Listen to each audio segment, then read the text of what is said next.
تیاری ہے مناظر بننے کی؟ تقریریں بہت ہوتی ہے، اصل میں مقرر نہیں ہوں، میں ہوں مناظر آدمی، لیکن لوگوں نے تاریخیں لے لے کے مجھے بھی بہرحال مقرر بنا ہی دیا ہے۔ تو آج کی تقریر کچھ اس انداز میں ہوگی کہ آج ممبئی کی سرزمین پہ ویسے تو کئی سارے فرقے ہیں، لیکن دو فرقے جو بہت آزاد طبیعت کے ہیں، آزاد ذہن کے ہیں اور خواہش نفسانی کی پیروی کرنے والے ہیں، اور اپنی رائے کو وہ حدیث و قرآن کا نام دیتے ہیں، اپنی رائے کو حدیث و قرآن کا نام دیتے ہیں۔ اور میں جانتا ہوں جہاں میں تقریر کر رہا ہوں اس کے چاروں جانب وہ لوگ موجود ہیں، میری بات کو سن رہے ہیں اور آن لائن بھی بغور سن رہے ہیں کہ ہمارے بارے میں آخر کیا بولا جانے والا ہے۔ تو جو ابھی نئے جڑے ہیں غیر مقلدین سے، اہل ہدایت سے، میں ان سے گزارش کروں گا کہ تقریر کو آپ اس حساب سے مت سنیے کہ آپ کو ٹون کیا جا رہا ہے، ٹارچر کیا جا رہا ہے، آپ کی تذلیل ہو رہی ہے۔ اللہ کی قسم اس بزم میں کسی کی تذلیل مقصود نہیں ہے، بلکہ ہمارا مقصود ہے اصلاح۔ جو لوگ تحقیق کے نام پر اہل سنت و جماعت کو چھوڑ کر دیگر فرقوں میں جا رہے ہیں، میں ان سے گزارش کروں گا کہ اپنی تحقیق پر نظر ثانی کریں اور دیکھیں کہ جس طرف آپ جا رہے ہیں ان کا ماضی کیا ہے، حال کیا ہے اور ان کا بھیانک انجام کیا ہے۔ ایک جماعت ممبئی کی سرزمین پر، ویسے تو دو جماعتیں ایک بہت قلیل مقدار میں ہے، ایک ہے اہل قرآن والے، اور ایک ہے اہل حدیث والے۔ تو جو کچھ پائے جاتے ہیں وہ اہل حدیث ہیں، اور انہی کے بڑے بھائی ہیں اہل قرآن۔ تو ان حضرات کا یہ دعویٰ ہے، جیسے اہل قرآن دعویٰ کرتے ہیں کہ ہم محدثین کی بات کو نہیں مانتے، جنہوں نے رسول اللہ کے اقوال کو، افعال کو، تقریر کو، تحریر کو، نشست و برخاست کو، غزوات کو، آپ کی خلوت کو، جلوت کو حدیث کی کتابوں میں لکھا ہے، اس مبارک جماعت کو کیا کہا جاتا ہے؟ محدثین۔ آپ کو بیچ میں بولنا ہے تبھی آپ مناظر بنیں۔ وہ مبارک جماعت جس نے رسول اللہ علیہ السلام کے اقوال کو ضبط تحریر میں لایا، کتابی شکل دی، اس مبارک جماعت کو محدثین کہا جاتا ہے۔ تو ہم لوگ جو 14ویں صدی میں پیدا ہوئے، نبی کے زمانے سے ہزاروں سال کے بعد آج ہمارے پاس دین کی تحقیق کا کوئی ذریعہ نہیں ہے، ہم خاموشی کے ساتھ ان بڑوں کی بات کو مان لیتے ہیں۔ پھر ایک طبقہ یہ ہوا کہ جو حدیث کو تو مان رہا ہے، محدثین کی بات کو، لیکن مجتہدین کی بات کو نہیں مانتا۔ وہ کہتا ہے جیسے اہل قرآن محدثین کی رائے کو، ان کے اقوال کی تحقیق کرتے ہیں، ویسے ہی ہم بھی مجتہدین کے اقوال کو، ان کے مسائل کو، ان کے فقہی مذہب کی تحقیق کرتے ہیں، غلط کو غلط اور صحیح کو صحیح کہتے ہیں۔ ہم لوگوں کی جماعت تحقیق والی جماعت ہے۔ آج کی نشست میں یہ دیکھنا ہے کہ اس دور میں حدیث و قرآن اور دین کی تحقیق کی گنجائش ہے؟ کیا خیال ہے آپ؟ آج کے دور میں حدیث، قرآن اور دین کی تحقیق کی گنجائش ہے یا تحقیق مکمل ہو چکی ہے، عمل کرنا ہے؟ میں نے سورہ نساء کی آیت نمبر 83 پڑھی ہے، اور جتنے غیر مقلدین سن رہے ہیں اصلاح کی نیت سے سنیں، اس لیے کہ مقصود ہے اس بزم میں اصلاح مفاسد۔ نشر جو لگاتا ہے وہ دشمن نہیں ہوتا۔ بے شک، سبحان اللہ۔ ڈاکٹر اگر چیر پھاڑ کرتا ہے تو بھلے کے لیے کرتا ہے، بھلے تھوڑی دیر کی تکلیف ہو رہی ہے، لیکن یہ تھوڑی دیر کی تکلیف آپ کو ہمیشہ کا آرام پہنچائے گی۔ آپ کو کہیں تکلیف ہوگی، لیکن خدا کی قسم میں تمہارا خیر خواہ ہوں، تمہارا بھلا چاہتا ہوں۔ میں نے آیت کریمہ پڑھی، آیت کو غور سے سنیں اور اسی پر پوری تقریر جتنی دیر موقع مل جائے۔ اللہ فرما رہا ہے وَإِذَا جَاءَهُمْ أَمْرٌ مِّنَ الْأَمْنِ أَوِ الْخَوْفِ أَذَاعُوا بِهِ۔ جب تمہارے پاس کوئی خبر آئے، ڈر والی، خوشی والی، اطمینان والی، تو اس خبر کو کہاں لے کر جاؤ؟ ایک فرقہ کہتا ہم خدا کے سوا کسی کی نہیں مانیں گے، کلام اللہ کو مانیں گے، حدیث کو نہیں مانیں گے۔ حدیث محدثین نے جمع کی ہے، 300 سال بعد جمع ہوئی ہے، حدیث کو ہم نہیں مانیں گے۔ قرآن کہہ رہا وَلَوْ رَدُّوهُ إِلَى الرَّسُولِ، جب کوئی بات آئے تو رسول کے پاس لے کر جاؤ. وَإِلَىٰ أُولِي الْأَمْرِ مِنْهُمْ، اور جو تم میں علماء ہیں، فقہا ہیں، مجتہدین ہیں، اہل استنباط ہیں، اہل اجتہاد ہیں، ان کے پاس لے کر جاؤ. پھر فرمایا لَعَلِمَهُ الَّذِينَ يَسْتَنبِطُونَهُ مِنْهُمْ، تو بعد میں جو لوگ یہ کاوش کرتے ہیں اور مسئلے کی صحیح تحقیق پیش کرتے ہیں، اہل استنباط، قرآن کریم نے صاف ارشاد فرما دیا کہ دین کے معاملے میں رائے دینے کا حق، تحقیق کرنے کا حق، کسی بھی مسئلے کو ثابت کرنے کا حق، یہ صرف اور صرف دو ہستیوں کے پاس. کتنی ہستیوں کے پاس؟ آج کچھ لوگ اپنی اوقات سے زیادہ بڑھ کر پاجامے سے باہر نکل کر یہ حق محدثین اور فقہا سے چھیننا چاہتے ہیں. قرآن کریم کی روشنی میں سنیے کہ دین کی تحقیق کا حق صرف اور صرف اللہ تعالیٰ نے دو ہستیوں کو دیا ہے. ارشاد فرمایا وَلَوْ رَدُّوهُ إِلَى الرَّسُولِ، جب کوئی خبر آئے تو رسول کے پاس لے جاؤ. وَإِلَىٰ أُولِي الْأَمْرِ مِنْهُمْ، جو تم میں امر والے ہیں، فقہا ہیں، ان کے پاس لے کر جاؤ. معلوم پڑا کہ اللہ تعالیٰ نے صاف فرما دیا لوگوں سے کہ جو مسئلہ جس فن کا ہو اس کے پاس رجوع کرو. خدا کی قسم ایمانداری سے بتاؤ، سونا اور چاندی کی تحقیق اگر مٹی کے برتن بنانے والا کرے تو آپ اسے قبول کریں گے؟ ڈاکٹری نسخہ چپل سینے والا اگر لکھ کر دینے لگے تو آپ اس کے نسخے پر عمل کرو گے؟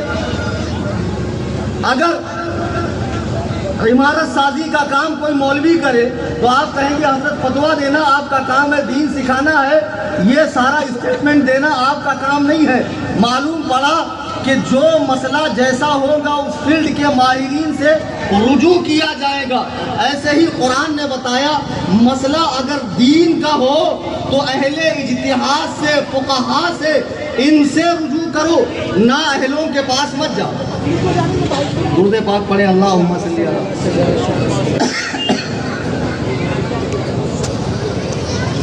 میری بات سمجھ رہے ہیں؟ ڈسکس مجھے بھی بہت ہو رہا ہے.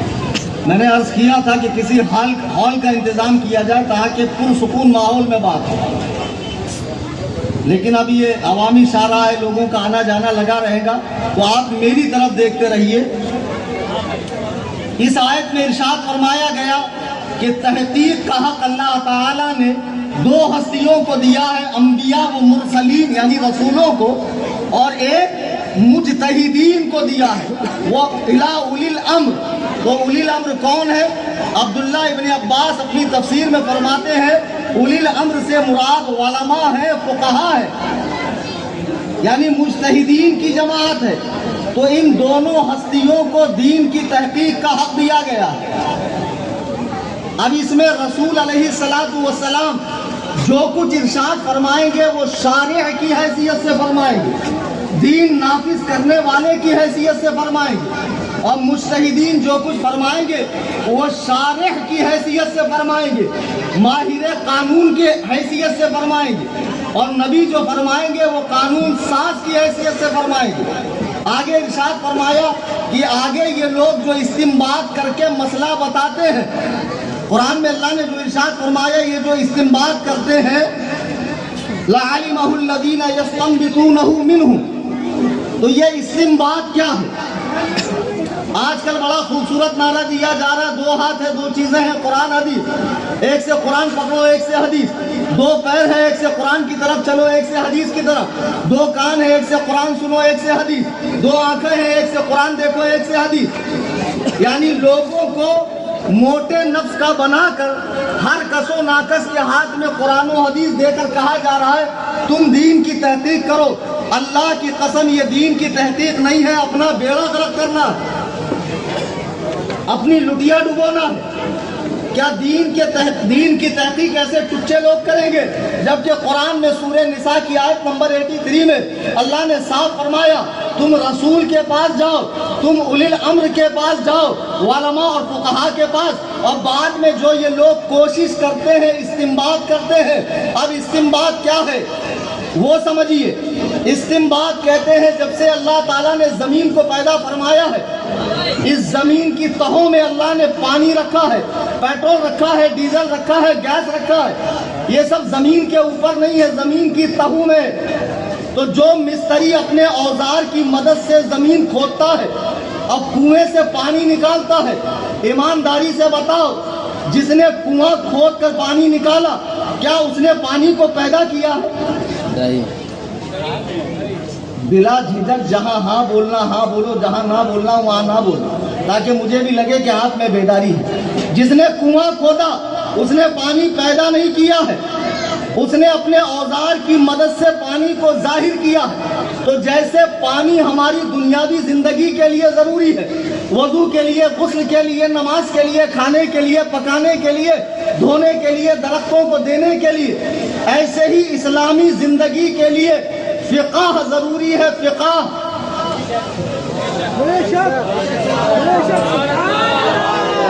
ضروری ہے۔ اب یہ فقہ کیا ہے؟ فقہ اب آسان کر کے بول رہا ہوں، فقہ یہ مت سمجھنا کہ حضرت کو بولنا نہیں آتا، کہیں کہیں میں رعایت کرتا ہوں۔ ایک جگہ میں نے فجر بول دیا، ایک علامہ صاحب رات کو اٹھے بولے بتاؤ ان کو تو بولنا ہی نہیں آتا، فجر بول دیے۔ ارے گدھا الذی خر دماغ، مجھے بولنا آتا، میں کہیں کہیں علاقے کی رعایت کرتا ہوں۔ تو جیسے دنیاوی زندگی کے لیے پانی ضروری ہے، ایسے ہی دینی زندگی کے لیے ہمارے عقائد درست ہو، نماز درست ہو، حج درست ہو، عمرہ درست ہو، نکاح کے مسائل، طلاق کے مسائل، عدت کے مسائل، حیض کے مسائل، عمرہ کے مسائل، شفاء کے مسائل، تجارت کے مسائل، بیع کے مسائل، لقطہ کے مسائل، یہ کروڑوں مسئلے کون نکالے گا؟ یہ مجتہدین اور فقہا نکالیں گے۔ کون نکالیں گے؟ مجتہدین اور فقہا ان مسائل کو نکالیں گے۔ تو یہ قرآن و حدیث کی زمین کی گہرائی میں جاتے ہیں اور وہاں سے مسئلہ نکال کر لے کر آتے ہیں یہ لوگ۔ تو خدا کی قسم جو یہ قرآن و حدیث کی گہرائی میں جا کر مسئلہ لے کر آئے ہیں، انہوں نے مسئلے کو پیدا نہیں کیا ہے بلکہ انہوں نے چھپے ہوئے مسئلے کو ظاہر کیا۔ سبحان اللہ۔ آپ جب مذہب حنفی کی کتاب پڑھیں گے، مذہب شافعی کی، مذہب مالکی کی، مذہب حنبلی کی، تو اس میں فقہا کا اعلان ملے گا، القیاس مظہر لا مثبت، ہم قیاس کے ذریعے حدیث و قرآن کی زمین پر گہرائی میں جاتے ہیں اور مسائل کو نکال کر ظاہر کرتے ہیں۔ ایسا نہیں ہے کہ مسئلہ گڑھ کے اسے حدیث و قرآن کا نام دیتے ہیں، ایسا نہیں ہے۔ جیسے اس بندے خدا نے زمین کو کھود کر پانی نکالا اور خلق خدا فائدہ اٹھا رہی ہے، ایسے ہی مجتہدین نے حدیث و قرآن کی زمین پر گہرائی میں جا کر مسائل کو نکالا اور قیامت تک کے لیے امت مسلمہ کے لیے آسانی کر دی کہ تم اپنی اسلامی زندگی ان مسائل پر عمل کر کے گزارو۔ سبحان اللہ۔ ان مسائل پر عمل کر کے گزارو۔ لیکن اب ایک بات یہ بھی ذہن میں رکھیں کہ کسی علاقے میں آپ جائیں گے، کنواں 1500 سال پرانا ہے، 1000 سال پرانا، لیکن کہیں کہیں آج کھد رہا ہے، تو اس کا مطلب یہ نہیں جو 1500 سال پہلے کنواں ہے اس کا پانی اللہ کا ہے، اور جس نے بعد میں کنواں کھودا گویا کھودنے والے نے پیدا کیا، ایسا نہیں ہے۔ لوگ کہتے ہیں صحابہ کرام نے تو مذہب نہیں بنایا، اماموں نے مذہب کیوں بنایا؟ رسول جب تک دنیا میں ظاہری حیات میں تھے، صحابہ ہر مسئلہ حضور سے پوچھتے تھے، ہر مسئلہ۔ جب سرکار چلے گئے، اسلام بڑھنے لگا، مسائل پیش آنے لگے۔ آج بھی مسئلے پیش آتے ہیں کہ نہیں آتے؟ مائک پر نماز ہوگی یا نہیں ہوگی، اعضاء کی پیوند کاری کرنا، پوسٹ مارٹم کرنا، ٹیلی فونک نکاح، جدید بینکاری، اور اسی طریقے سے شیئر مارکیٹ کے مسائل، یہ لاکھوں کروڑوں مسائل ہیں۔ یہ حل کریں گے ٹچے لوگ یا آج کے دقاق علماء، متبحر علماء، امام اعظم کے بنائے ہوئے اصول کی روشنی میں حل کریں گے؟ اللہ کی قسم یہ علماء کا کام ہے، نااہلوں کا کام نہیں ہے۔ تو سنو، حضور جب تک دنیا میں بنفس نفیس موجود تھے، حیات ظاہری کے ساتھ، صحابہ ان سے مسائل پوچھتے، سرکار تشریف لے گئے تو جو ان میں فقہا صحابہ تھے، صحابہ میں سارے صحابہ ایک جیسا نہیں تھے۔ علم کے لحاظ سے کوئی بہت پست تھا، کوئی بہت اعلیٰ تھا، تو جو فقہا صحابہ تھے، چھوٹے صحابہ، ان سے مسئلہ پوچھتے، لیکن ان کی زندگیاں جہاد میں زیادہ گزری، ہجرت میں زیادہ گزری، تو انہوں نے اپنے مسائل کو کتابی صورت میں لکھایا نہیں۔ جب صحابہ کا مبارک دور گزر چکا، ایک صدی گزر چکی، دوسری صدی میں اس دین کو سب سے پہلے کتابی شکل میں لکھوانے والے، اللہ دین بھیجنے والا، نبی دین لانے والے، صحابہ دین پھیلانے والے اور اس دین کو کتابی شکل میں لکھوانے والے سب سے پہلے امام الائمہ، کاشف الغمہ، سراج الامہ، سیدنا امام اعظم ابو حنیفہ نعمان ابن ثابت کو کی۔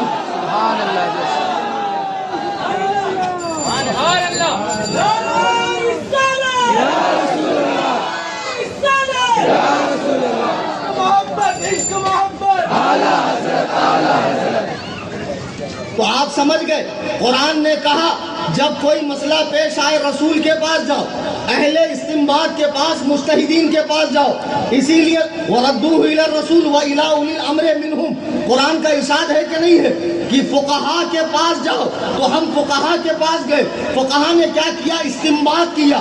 قرآن نے اس کو استنباط سے مثال دے کر سمجھایا، جیسے کوئی شخص زمین کھود کر پانی نکالتا ہے تو اوزاروں کی مدد سے پانی نکالتا ہے، فقہا ایسے ہی فقہی اصول کی بنیاد پر نئے نئے مسئلوں کو حدیث و قرآن کی گہرائی میں جا کر لے کر آتے ہیں اور امت کو بتاتے ہیں۔ تو پھر اس کا نام ہو گیا حنفی مذہب، اس کا نام ہو گیا شافعی مذہب، اس کا نام ہو گیا مالکی مذہب، اس کا نام ہو گیا حنبلی مذہب۔ اب یہ 4 کنویں بچے ہیں، 4 کنویں بچے ہیں۔ اب کوئی کہے بھائی جوہو گلی کے اندر جو کنواں ہے وہ سید عیسیٰ نے کھودا ہے، مت پینا، اس لیے کہ اس کا نام عیسیٰ کے نام پر ہے، اس کے اندر کا پانی اس نے پیدا کیا ہے، جو پیے گا وہ مشرک ہوگا۔ لوگ کہیں گے ابھی عقل سے پینڈل، اس نے صرف کھودا ہے، پیدا رب نے کیا ہے۔ ایسے ہی لوگ کہتے ہیں حنفی مذہب پہ عمل مت کرنا، ابو حنیفہ نے گھر سے مسئلے بتائے ہیں۔ ابے گدھو، اس کنویں کا نام صرف فقہ حنفی ہے، مذہب حنفی ہے، اس میں مسئلے جتنے ہیں وہ سب حدیث و قرآن سے، سبحان اللہ، وہ سب حدیث و قرآن سے یہ مسائل بیان کیے گئے ہیں۔ اس کا نام صرف تعارف کے لیے، پہچان کے لیے رکھا گیا کہ یہ ان کا مذہب ہے۔ اب کوئی کہے صاحب اچھا ٹھیک ہے، پوری زندگی ایک ہی کنویں کا پانی پینا شرک ہے، تقلیدیں شخصی ہو جائیں گی، ایک ہی مذہب پہ عمل مت کرو، دوسرے مذہب پر بھی عمل کرو۔ یعنی فجر اگر جوہو گلی میں کر رہا ہے فجر کا وضو تو ظہر کا وضو کرلا میں کرے، مغرب کا وضو بھنڈی بازار میں کرے۔ ابے بے وقوف، جو آسانی سے اویلیبل ہو، ہم پوری زندگی اسی کنویں سے پانی پیئیں گے اور اسی دینی کنویں سے اپنی علمی پیاس بجھا کر اپنے مسائل کو حل کریں گے۔ اس میں شرک والی بات کیا ہے؟ اب دنیا میں تم پائے نہیں جاتے ہو، پورے بمبئی میں اگر کاؤنٹ کریں گے آپ تو میرے خیال سے 50 مسجدیں بھی ان کی نہیں ہوں گی۔ بمبئی میں اگر 100% مسلمان ہیں تو 80% حنفی ہے، 80%۔ 10% میں سینہ ٹھوکنے والے جن کے دلوں میں صحابہ کا بغض ہے، 9% شافعی ہے، 1% میں اہل قرآن اہل حدیث ہے۔ تو ظاہر سی بات ہے جہاں سے ہماری دینی ضرورتیں پوری ہو رہی ہے ہم وہیں سے اپنے مسئلے حل کریں گے۔ اب اچھے سے آپ سمجھ لیں کہ اللہ نے تحقیق کا حق دین کے معاملے میں آج یہ بیان اس لیے کرنا پڑ رہا ہے کہ ایک شخص 10 بائی 10 کے کمرے میں بیٹھ کر 14 صدیاں گزرنے کے بعد اردو کی چند کتابیں رکھ کر بتاتا ہے کہ میں دین کی تحقیق کر رہا ہوں۔ کام تو اس کا یہ تھا موہری کی پائپ لائن صحیح کرنا، گٹر کی پائپ لائن صحیح کرنا، پھنسا ہوا گٹر صاف کرنا۔ پلمبر کا کام کیا ہوتا ہے؟ لیکن اب پلمبر، انجینئر، ڈاکٹر، یہی لوگ دین کی تحقیق کر رہے ہیں اور لوگ ان کی بات مان رہے نہیں۔ اللہ نے دین میں تحقیق کا حق رسول کو دیا ہے اور اس کی امت میں، رسول کی امت میں مجتہدین اور فقہا کو دیا، پہلے کو نہیں دیا۔ اچھا، رسول وہ ذات کہ جس کی ہر بات وحی الہی ہوتی ہے، جس کی تربیت وحی الہی کی روشنی میں ہوتی ہے، وہ قانون ساز بھی ہے، وہ شارع بھی ہے، وہ دین بنانے والا بھی ہے۔ قرآن نے کہا ما آتاکم الرسول فخذوہ وما نہاکم عنہ فانتہوا، رسول جو تمہیں دے دیں وہ لے لو اور جس بات سے روکیں اس سے رک جاؤ۔ تو اس آیت سے قرآن کے بعد نبی کی بات حدیث کا حجت ہونا ثابت ہو گیا۔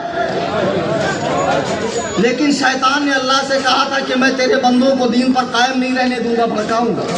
تو شیطان نے آ کر لوگوں کو بھڑکایا، تم نبی کی حدیث کو مان رہے، یہ تو اللہ کے ساتھ شرک ہے۔ نبی مخلوق ہے، مخلوق کی بات ماننا یہ اللہ کی ذات میں شرک ہے۔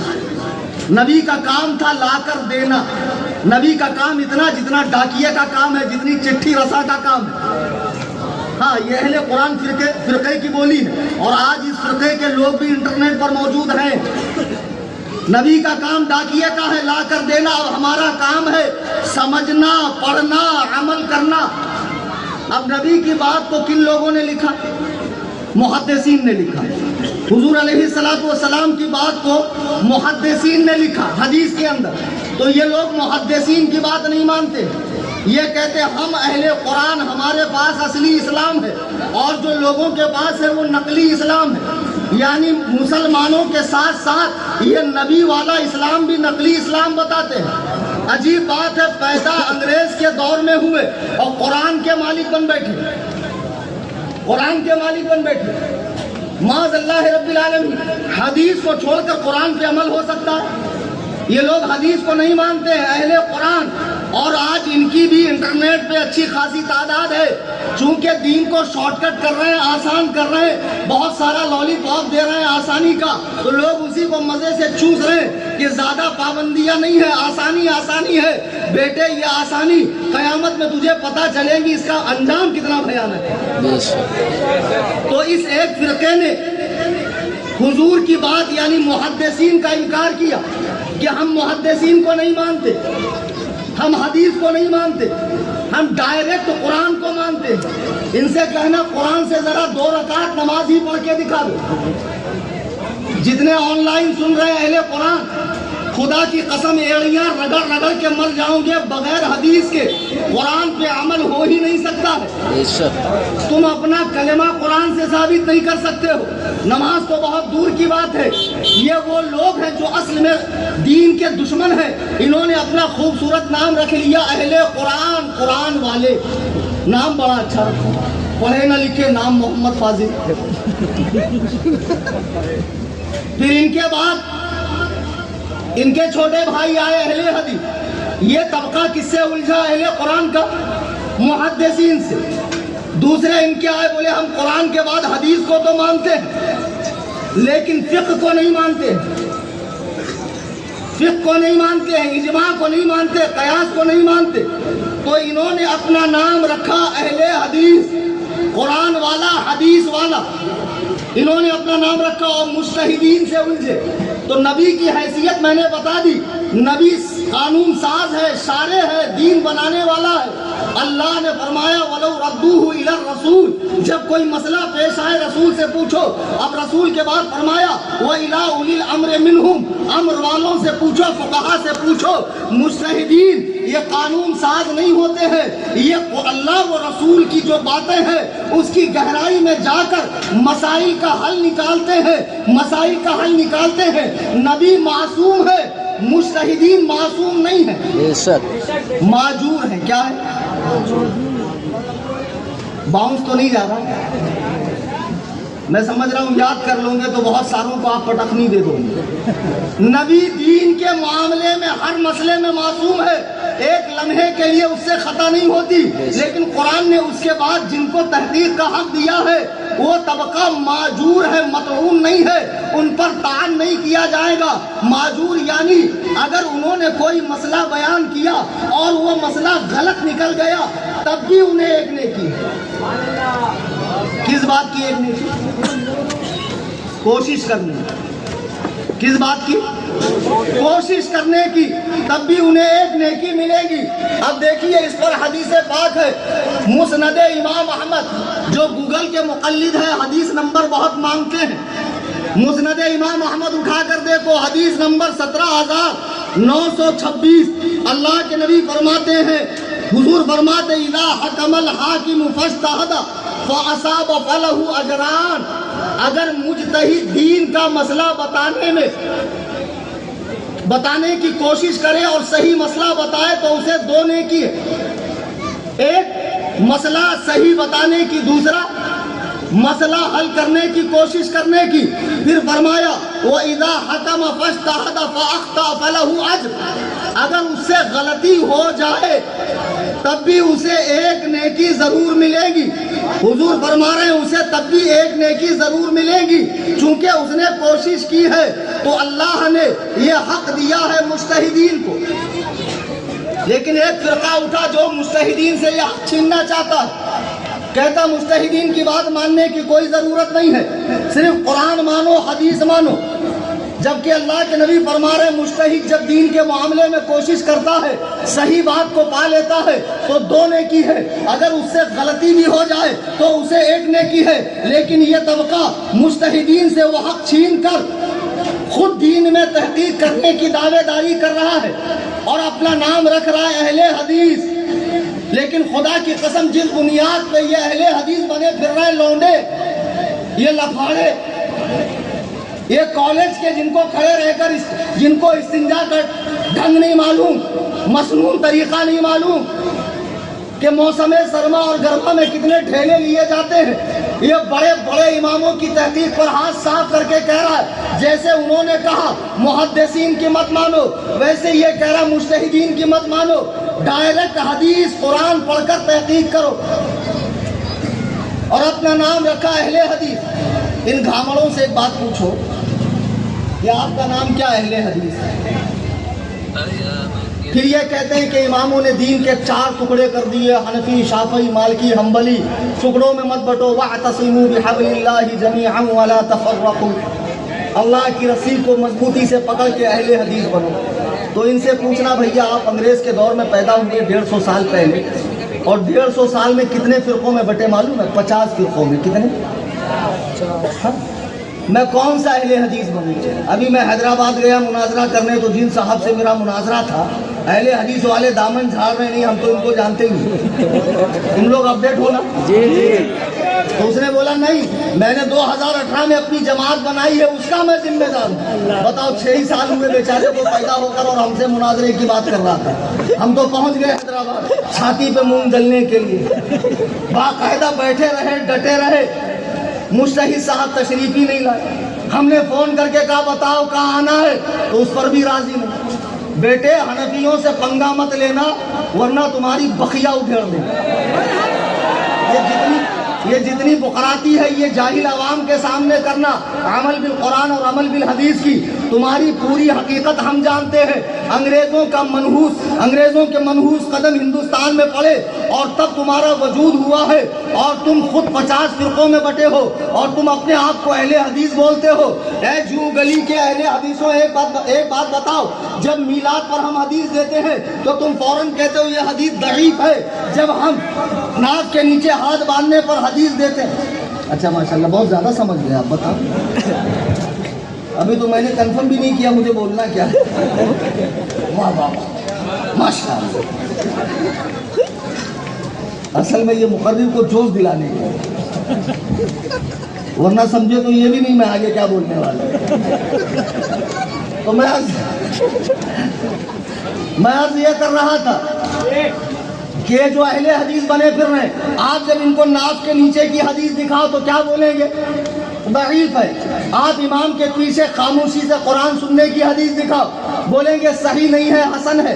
ان سے کہو اچھا حدیث کی قسمیں ہوتی ہے، بولیں گے جی ہاں حدیث کی بالکل قسمیں ہوتی ہے، بنا قسموں کی حدیث تھوڑی ہوتی ہے۔ تو کہو اب ایک گھامڑ خر دماغ بیدال کے بودن چغت البخارا اقدس الناس مطمئن نا تحقیق خارج البشر والآدمیہ والانسانیہ والحیوانیہ مجہول مطلق جہل مرکب، جب حدیث کی قسمیں ہوتی ہے تو تو ڈائریکٹ اہل حدیث کیسے بنا؟ تم میں کوئی صحیح اہل حدیث ہونا چاہیے، کوئی ضعیف اہل حدیث ہونا چاہیے، کوئی حسن اہل حدیث ہونا چاہیے، کوئی محفوظ اہل حدیث ہونا چاہیے، کوئی مقتل مقطوع اہل حدیث ہونا چاہیے۔ حدیث کی قسمیں ہیں، حدیث کی قسمیں ہیں، تو پھر اہل حدیثوں کی قسمیں کیوں نہیں؟ بہرحال اللہ نے حق دیا رسول کو، تو ایک طبقہ آیا رسول سے حق چھیننے کے لیے، پھر اللہ نے حق دیا مجتہدین کو، ایک طبقہ آیا مجتہدین سے حق چھیننے کے لیے۔ اچھا اب یہ جو دو طبقے آئے حق چھیننے والے، یہ کون ہے؟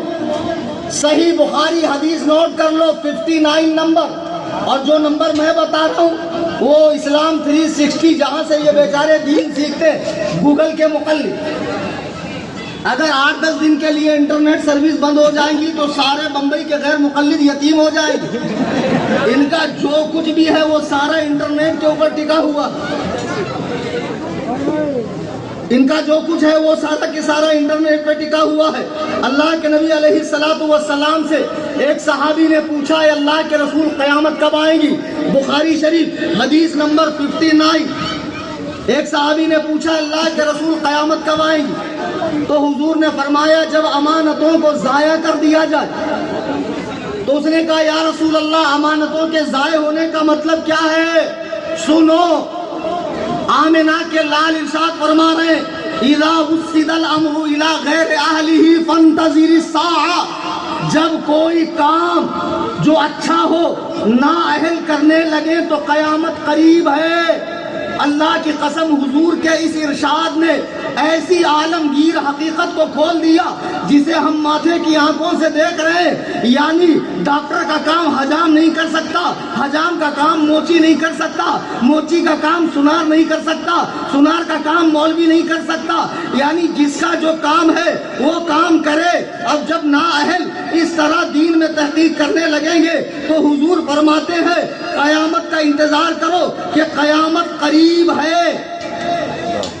اب ہم تو دیکھ رہے ہیں کہ دین مدون ہو چکا، مذاہب بن چکے، اب بس عمل کرنا ہے، روٹیاں پکی ہے کھا لو۔ کچھ لوگوں کے پیٹ میں مروڑ اڑ گئی، کہا نہیں ہم ان کے مسئلوں کو نہیں مانیں گے، تحقیق کریں گے، اور تحقیق کر کر ہم صحیح کو صحیح اور غلط کو غلط بتائیں گے۔ ایک بڑا خوبصورت نعرہ دیتے ہیں اہل حدیث، کیا ائمہ مجتہدین معصوم تھے؟ بتائیے۔ میں نے شروع میں کہا نا معذور تھے، معصوم تھے، کہا اس لیے ہم ان کے مسئلوں کی تحقیق کرتے ہیں۔ اہل قرآن کہتے ہیں محدثین معصوم تھے؟ نہیں، اس لیے ہم ان کے مسئلوں کی تحقیق کرتے ہیں، اس لیے کہ وہ معصوم نہیں تھے، ان کی غلطی کو غلط اور ان کے صحیح کو صحیح ہم بتائیں گے۔ بات تو 16 آنے صحیح ہے کہ محدثین بھی معصوم نہیں اور مجتہدین بھی معصوم نہیں، لیکن بات ادھوری ہے، بات ادھوری ہے۔ اگر محدثین معصوم نہیں تو کیا اہل قرآن معصوم ہے؟ نہیں سمجھے؟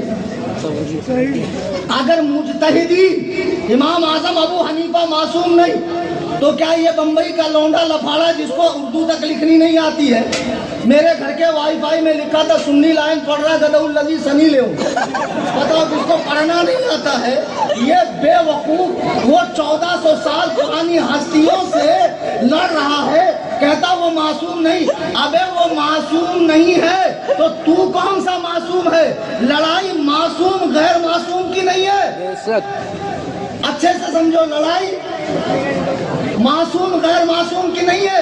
ایسا نہیں ہے کہ ابو حنیفہ معصوم نہیں اور اہل حدیث معصوم ہے، نہیں، دونوں معصوم نہیں ہے، لڑائی ہے اہل اور نااہل کی۔ بے شک بے شک۔ کس کی لڑائی ہے؟ اہل اور نااہل۔ اللہ کی قسم محدثین اپنے فن میں پوری امت کا اجماع ہے، علم حدیث میں محدثین اہل ہیں۔ آج کے دور کے اہل قرآن کتنے بڑے ادیب ہوں، مصنف ہوں، بلیغ ہوں، فصیح ہوں، کتنے ہی زیادہ علم رکھنے والے ہوں، چاہے وہ اسلم جیراج پوری ہو، عبداللہ چکرالوی ہو، یا پھر غلام پرویز ہو، یا جاوید احمد غامدی ہو، یا شیخ محمد ہو، کتنے ہی قابل ہو، لیکن فن حدیث میں ابھی یہ چون چون کا مربع ہے، یہ اہل نہیں ہے۔ محدثین اہل ہیں، ایسے ہی مجتہدین اگرچہ معصوم نہیں ہے لیکن وہ اہل ہیں۔ آج کے دور میں کتنا ہی بڑا اہل حدیث عالم ہو، چاہے عرب دنیا میں شیخ یوسف القرضاوی ہو یا ناصر الدین البانی ہو یا شیخ صالح الفوزان ہو یا عبداللہ ابن باز ہو یا شیخ عثیمین ہو یا ہندوستان کی سرزمین پر میاں نذیر حسین دہلوی ہو، حسین بٹالوی ہو، وحید الزماں ہو، نواب صدیق حسن خان بھوپالی ہو، یہ اہل حدیث عالم کتنے ہی بڑے ہوں، لیکن مجتہدین کے دروازے کے باہر کچرا چننے والوں کی بھی ان کی حیثیت نہیں ہے۔ سبحان اللہ۔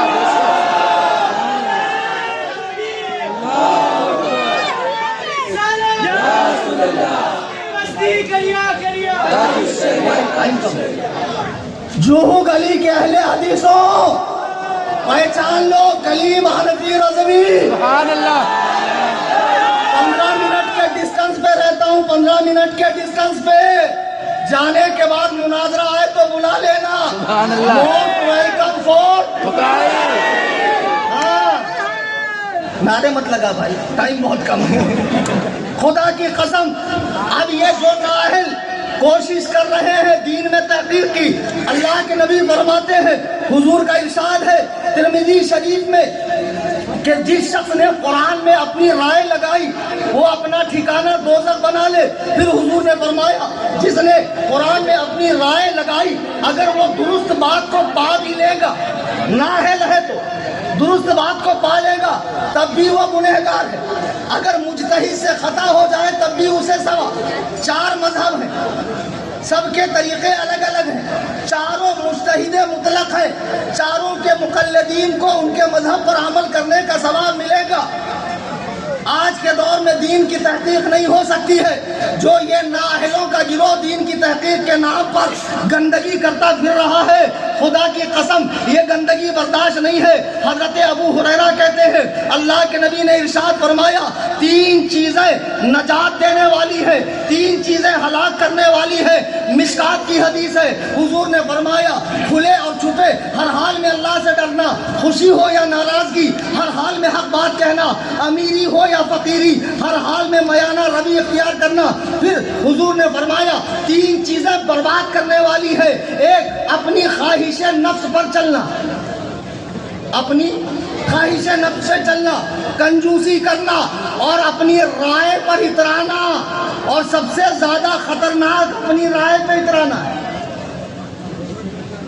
بتاؤ اچھا خاصا سنی تھا، یہاں پان پٹی پر بیٹھ کے لوگوں کو پان کھلاتا تھا، پوچھ کے چونا لگاتا تھا، کتنا لگاؤ؟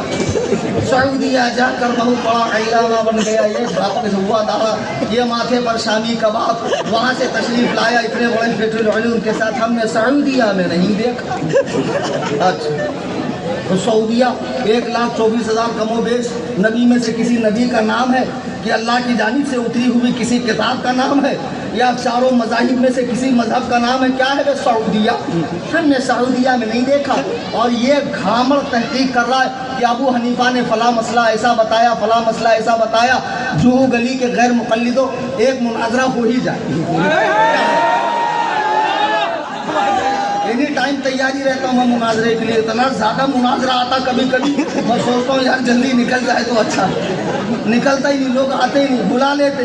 بزنس کلاس کا ٹکٹ لے کے حیدرآباد میں پہنچا، آپ لوگوں نے دیکھا نا یوٹیوب پہ، کتنا من تھا میرا مناظرہ کرنے کا، پتہ ہے کم بخت مارا آیا ہی نہیں، دلندر اعظم۔ بہرحال تو آپ دیکھو نبی علیہ السلام قرآن کریم نے صاف فرمایا دین میں تحقیق رسول کو، اور رسول کی امت میں کس کو؟ مجتہدین کو۔ اور مجتہدین نے جو اصول بتائے ہیں قیامت تک ان کے مذہب کے بڑے علماء ان کے اصولوں کی روشنی میں مسئلہ حل کریں گے، تو حقیقت میں یہ مسئلہ انہی کا بتایا ہوا۔ اچھے سے سمجھ گئے؟ اب لوگ کہتے ہیں آپ تو اندھی تقلید کر رہے ہیں، ابو حنیفہ سے باہر ہی نہیں نکلتے۔ اب ایک گدھے، ہم اندھے ہیں اس لیے تقلید کر رہے ہیں، بے شک بے شک، ہم اندھے، لیکن ہمارا جو ڈرائیور ہے بس کا وہ آنکھ والا، سبحان اللہ، ہر کھائی سے، ہر کھڈے سے، ہر خطرے سے بچا کر منزل مقصود تک لے جاتا ہے، اور جن کی تم تقلید کر رہے ہو وہ ڈرائیور بھی اندھا، تم بھی اندھے، اور تم سب کا ٹھکانہ جہنم سے ایک اسٹاپ پہلے۔ اچھا آج ایک مسئلہ حل کر کے میں اٹھوں گا انشاءاللہ، بڑا مزہ آئے گا۔ باتیں تو بہت کرنی تھی، لیکن اتنے وقت میں گنجائش نہیں ہے، وقت اتنی اجازت نہیں دے رہا ہے۔ آج کل غیر مقلدین رفع یدین کے مسئلے میں ہاتھ اٹھانے میں، رکوع میں جاتے، رکوع سے اٹھتے اور تیسری رکعت کے بہت ہلہ مچاتے۔ شیخ عبد القادر جیلانی رفع یدین کرتے تھے، کرتے ہوں گے تو کیا ہوا؟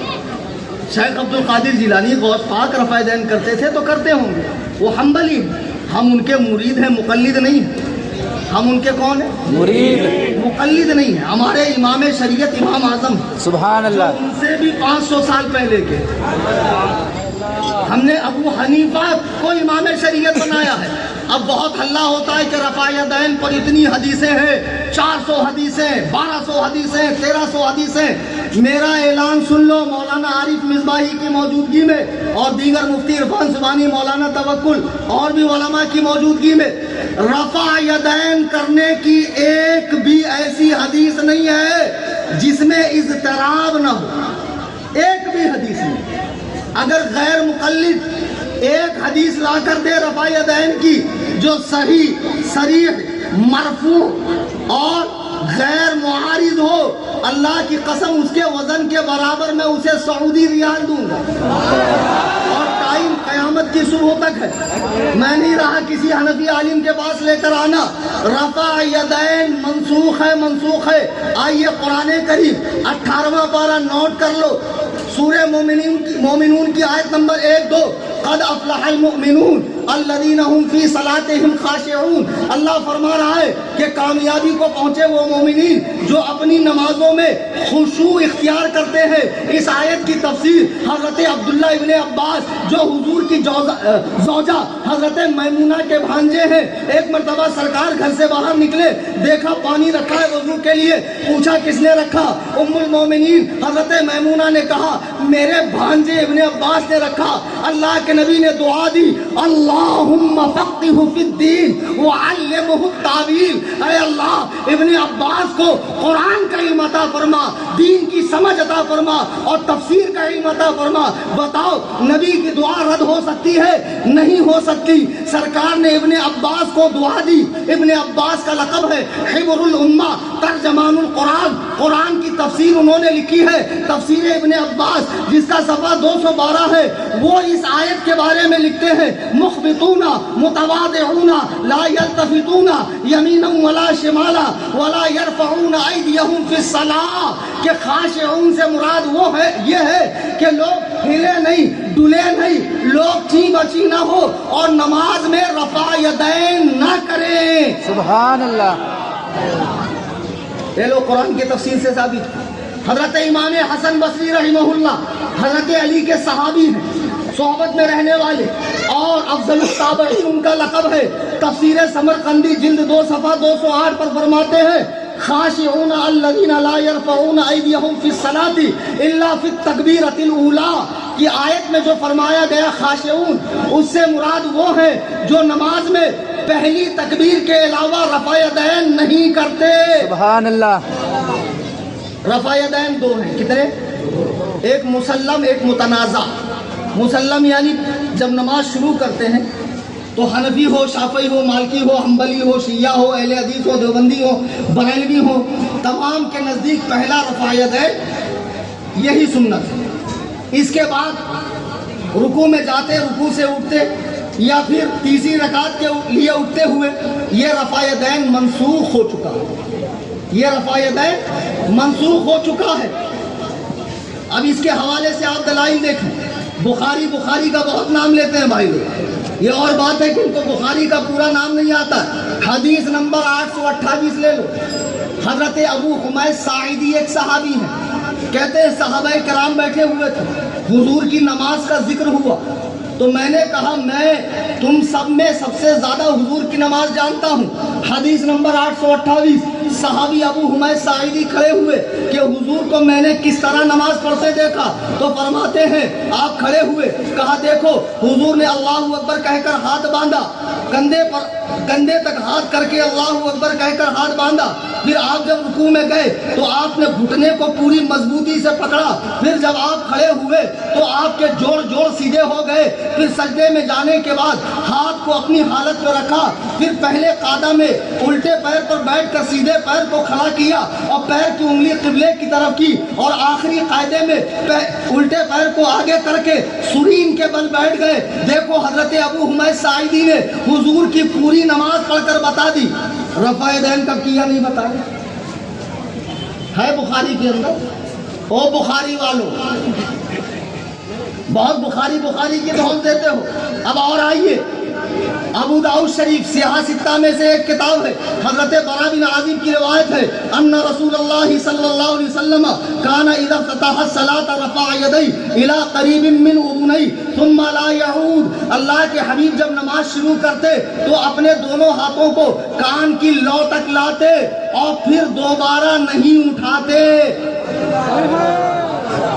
دوبارہ نہیں اٹھاتے. اچھا, ایک حدیث میں ہے یہاں تک اٹھاتے, ایک ہے میں یہاں تک اٹھاتے. امام اعظم کا مذہب دیکھو کتنا محتاط مذہب ہے. پہلے وہ قرآن دیکھتے ہیں, پھر حدیث دیکھتے ہیں, پھر ضعیف حدیث ملے تو اسے بھی نہیں چھوڑتے. اگر وہ بھی نہ ملے تو صحابہ کا عمل دیکھتے ہیں, وہ بھی نہ ملے تو پھر اجتہاد کرتے ہیں, پھر قیاس کرتے ہیں. اب حدیث میں حضور نے یہاں تک اٹھایا, بخاری 828 اور ابو داؤد حدیث نمبر 750 کہ حضور نے کان کی لو تک اٹھایا, پھر رفع یدین نہیں کیا. تو جب ہم نماز میں اللہ اکبر کہتے ہیں تو جاتا تو یہیں سے ہے نا, یہاں سے جا کر یہاں پہنچتا ہے نا. دونوں حدیثوں پر عمل ہوا کہ خدا کی قسم حنفی مذہب سب سے زیادہ محتاط. سبحان اللہ. بے شک قرآن کی تفسیر سے ثابت ہو گیا کہ حضور علیہ الصلوۃ ثابت ہوا کہ نماز میں رفع یدین کی اجازت نہیں ہے, وہ خشوع کے خلاف ہے.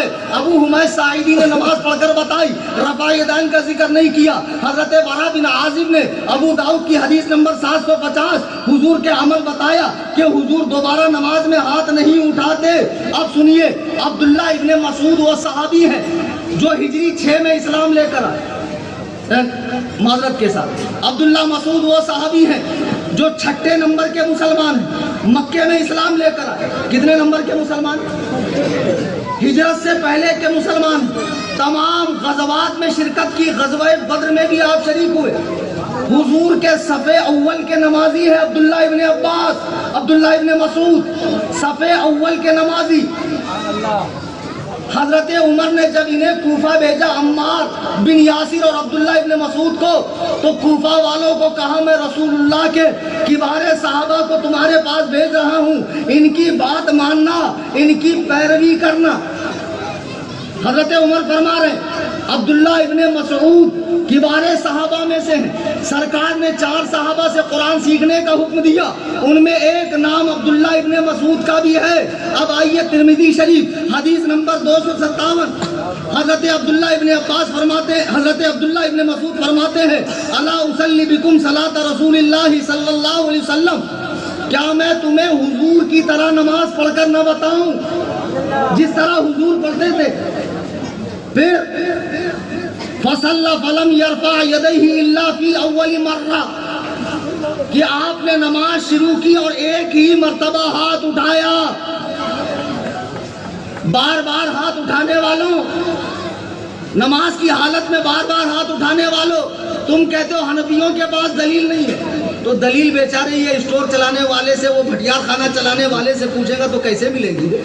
جو شیخ الحدیث صاحب ہے ان کے پاس آئے گا تب نہ ملے گی. دلیل کہاں ڈھونڈتا؟ ایک غرور الذی ہم کو فون کر کے پوچھ رہا ہے, بولے مولانا کیا حضور نے رفع یدین سے منع کیا؟ تو میں نے کہا کیا حضور نے رفع یدین کرنے کا حکم دیا؟ سوال دیکھو اور جواب دیکھو. مجھ سے پوچھا کیا حضور نے رفع یدین سے منع کیا؟ تو میں نے کہا کیا حضور نے رفع یدین کرنے کا حکم دیا؟ بولتا نہیں کیا تو ہے نا.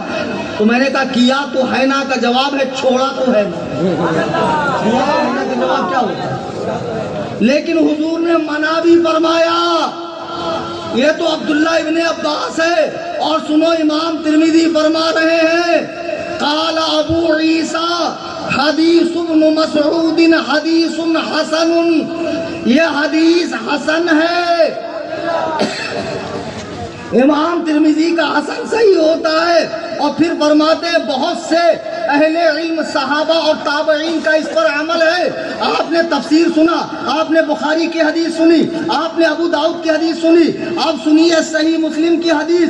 حضور نے رفع یدین سے منع کیا ہے۔ جو لوگ ہم کو کہتے ہیں نا منع دکھاؤ منع دکھاؤ، ان سے کہنا بے وقوفو، تم کو 3 ہی مقام پہ رفع یدین کی حدیث ملی، رکوع میں جاتے رکوع سے اٹھتے اور تیسری رکعت میں اٹھتے۔ سنن نسائی اٹھاؤ، ابن ماجہ اٹھاؤ، ترمذی اٹھاؤ، رفع یدین عند السجود کی بھی حدیث ہے، 2 سجدوں کے بیچ میں۔ حضرت مالک بن حویرث صحابی ہے، فرماتے ہیں حضور ہر تکبیر کے ساتھ رفع یدین کرتے تھے، تو ان سے پوچھو ان رفع یدین کو تم نے کیوں چھوڑا؟ سجدوں کے رفع یدین کو آپ نے کیوں چھوڑا؟ دوسری رکعت کے لیے اٹھتے ہوئے رفع یدین کو کیوں چھوڑا؟ تو جس بنیاد پہ تم اسے منسوخ سمجھتے ہو، ہم بھی اسی بنیاد پر ان 3 مقامات کے رفع یدین کو منسوخ سمجھتے ہیں۔ ختم ہو گئے، بات نہ کافی ہے نہ تمام ہے۔ چلیے میں ایک حدیث سنا دوں مسلم شریف کی، غیر مقلدین بھی آن لائن بہت غور و خور سے سن رہے ہیں۔ حضرت جابر بن سمرہ ایک صحابی ہے، کہتے ہیں ہم لوگ نماز پڑھ رہے تھے، خرج علینا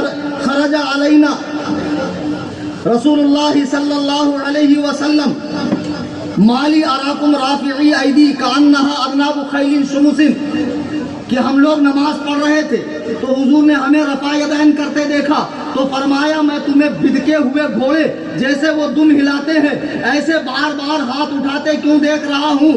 اسکنوا فی الصلاۃ، نماز میں سکون اختیار کرو۔ یہ حدیث نمبر ہے 968 968۔ اب اس کے بعد دوسری حدیث ہے 970۔ غیر مقلد آپ کو کہیں گے حضور نے فرمایا تھا جو بات، وہ سلام پھیرتے وقت جب صحابہ اشارہ کرتے تھے اس کے بارے میں ہے۔ صحابہ کا ایک مزاج تھا، جب وہ السلام علیکم ورحمۃ اللہ کہتے تو ہاتھ اٹھا کر سلام کرتے، تو وہ حدیث دوسری ہے، اس کا حدیث نمبر ہے 970۔ اس کے راوی بھی حضرت جابر بن سمرہ ہے، وہ کہتے ہیں ہم لوگ رسول اللہ صلی اللہ علیہ وسلم کے ساتھ نماز پڑھ رہے تھے تو حضور نے ہمیں ہاتھ اٹھاتے دیکھا تو فرمایا الا تؤمنون بایدیکم کانہا اذناب خیل شمس، میں تمہیں ہاتھ سے اشارہ کرتے دیکھ رہا ہوں، چپ چاپ اپنے ہاتھوں کو اپنے رانوں پر رکھو، یعنی ہاتھ اٹھانے سے منع کیا۔ غیر مقلد کہتے ہیں دیکھو جو حدیث آپ کو بتائی گئی وہ سلام میں ہاتھ اٹھانے کی ممانعت تھی، سلام تو نماز کے ختم ہونے پر کیا جاتا ہے، تو جو چیز نماز کے ختم ہونے پر نماز کے سکون کو برباد کرتی ہے، اگر وہ نماز کے اندر ہو ہاتھ اٹھانا تو اس سے کتنا خلل آئے گا۔ وہ حدیث الگ ہے، یہ الگ ہے، وہ بھی جابر بن سمرہ سے ہے، یہ بھی جابر بن سمرہ سے ہے، لیکن اس کے راوی تمیم بن طرفہ ہے اور اس کے عبید اللہ بن قبطیہ ہے۔ اس میں ہے کہ ہم نماز پڑھ رہے تھے اور حضور نے ہمیں ہاتھ اٹھاتے دیکھا، رفع ایدی، اور دوسری حدیث میں ہے ہم حضور کے ساتھ نماز پڑھ رہے تھے تو حضور نے ہاتھ کے اشارے سے سلام کرنے کو منع فرمایا۔ عزیزان ملت اسلامیہ، ہم حنفی ہیں، الحمدللہ ثم الحمدللہ، اور انشاءاللہ بروز قیامت ہمارا رب ہمیں یہ کہہ کر پکارے گا اے حنفیوں ادھر آؤ، ہم پورے شان کے ساتھ امام اعظم کے جھنڈے تلے اپنے رب کے حضور حاضر ہوں گے۔ سبحان اللہ۔ اور یہ جتنے پدہ پدی کے شوربے نکلے ہوئے ہیں تحقیق کے نام پر، یہ لونڈے ان کے بہکاوے میں نہ آئے، نہ ان کی پوری جماعت کو حدیث و قرآن پڑھنا نہیں آتا ہے۔ وقت بہت مختصر ہے، ورنہ انشاءاللہ بہت قاعدے سے ان کی کلاس لیا ہوتا۔